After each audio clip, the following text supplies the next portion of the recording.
राजस्थान में 2018 के विधानसभा चुनाव में गुर्जर समाज ने जमकर कांग्रेस पार्टी को वोट दिए थे। वजह थी उनके समाज से आने वाले नेता सचिन पायलट को मुख्यमंत्री बनते देखना, लेकिन सचिन पायलट के नाम पर वोट देना उनके लिए काम नहीं आ सका, क्योंकि एक बार फिर मुख्यमंत्री बन गए अशोक गहलोत।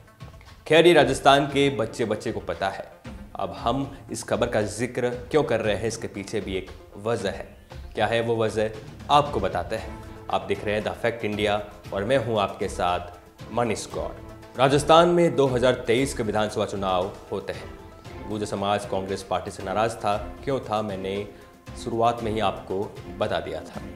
राजस्थान में बीजेपी से 5 गुर्जर विधायक चुनाव जीत कर आते हैं, यानी कि विधायक बनते हैं, लेकिन मंत्रिमंडल में एक भी गुर्जर विधायक को कैबिनेट मंत्री नहीं बनाया जाता है। सिर्फ एक गुर्जर विधायक जवाहर सिंह मैडम को राज्य मंत्री का दर्जा मिलता है, जिसके बाद कांग्रेस में गुर्जर नेता के तौर पर अपने प्रभाव रखने वाले अशोक चांदना ने भी निशाना साधा है।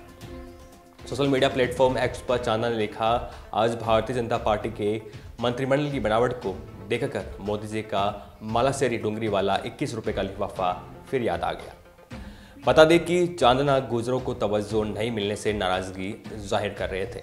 अशोक चांदना भी गुर्जर है, ऐसे में उन्होंने ये तंज गुर्जर समुदाय से आने वाले नेताओं को, यानी कि विधायकों को बड़ी जिम्मेदारी नहीं देने पर किया था। अशोक चांदना ही नहीं, विराटनगर से पूर्व विधायक इंद्राज गुर्जर भी बीजेपी पर निशाना साधते हुए नजर आ चुके हैं।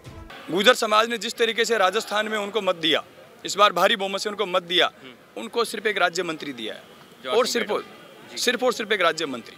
तो जिस तरीके से गुर्जर समाज के खिलाफ इन्होंने काम किया है, गुर्जर समाज के हितों पे कुठाराघात किया है, किरोड़ीलाल मीणा जी को जिस तरीके से हल्का करने का काम किया राजनीतिक रूप से, ये सही नहीं है लोकतंत्र के अंदर। और अगर ऐसे नेताओं को, ऐसे समाजों को अगर ये लोग घेरने का, मारने का काम करेंगे तो आने वाले में इसके परिणाम इनको भुगतने पड़ेंगे। सर, गुर्जर मीणा प्रभाव रखते हैं लोकसभा चुनाव में, तो ये क्या कांग्रेस पार्टी के पाले में आएंगे अब की बार? इनका नुकसान उठाना पड़ेगा भारतीय जनता पार्टी को इस बात का। जो गुर्जर समाज का, आप किसी भी सरकार में देखो, हमेशा कैबिनेट मिनिस्टर 1-1, 2-2, 3-3 हुआ करते थे। कांग्रेस सरकार में तो महत्वपूर्ण पदों पर गुर्जर समाज के लोग रहे और बीजेपी की पिछली सरकार में कैबिनेट मिनिस्टर रहे। लेकिन जिस तरीके से इस बार इन्होंने किया है, ये निश्चित रूप से गुर्जर समाज इनके खिलाफ इस मतदान करने का काम करेगा। सुना आपने किस प्रकार इंद्राज गुर्जर कहते हुए नजर आ रहे हैं कि इस बार के लोकसभा चुनाव में बीजेपी को गुर्जरों की नाराजगी का सामना करना पड़ेगा, क्योंकि हर बार गुर्जरों को महत्वपूर्ण विभागों में जिम्मेदारी मिलती है और अब की बार केवल एक गुर्जर विधायक जवाहर सिंह मैडम को राज्य मंत्री का दर्जा दिया गया है। और ऐसे समाजों को घेरने और मारने का काम करेंगे तो आने वाले दिनों में इसके परिणाम बीजेपी को भुगतने पड़ेंगे। खैर, अब आते हैं मुद्दे पर। क्या इस बार के लोकसभा चुनाव में बीजेपी को गुर्जरों की नाराजगी का सामना करना पड़ेगा या फिर नहीं? आपकी इस खबर पर क्या राय है, हमें कमेंट कर जरूर बताएं। ताज़ा खबरों के लिए विजिट करें द फैक्ट इंडिया की वेबसाइट और डाउनलोड करें द फैक्ट इंडिया ऐप।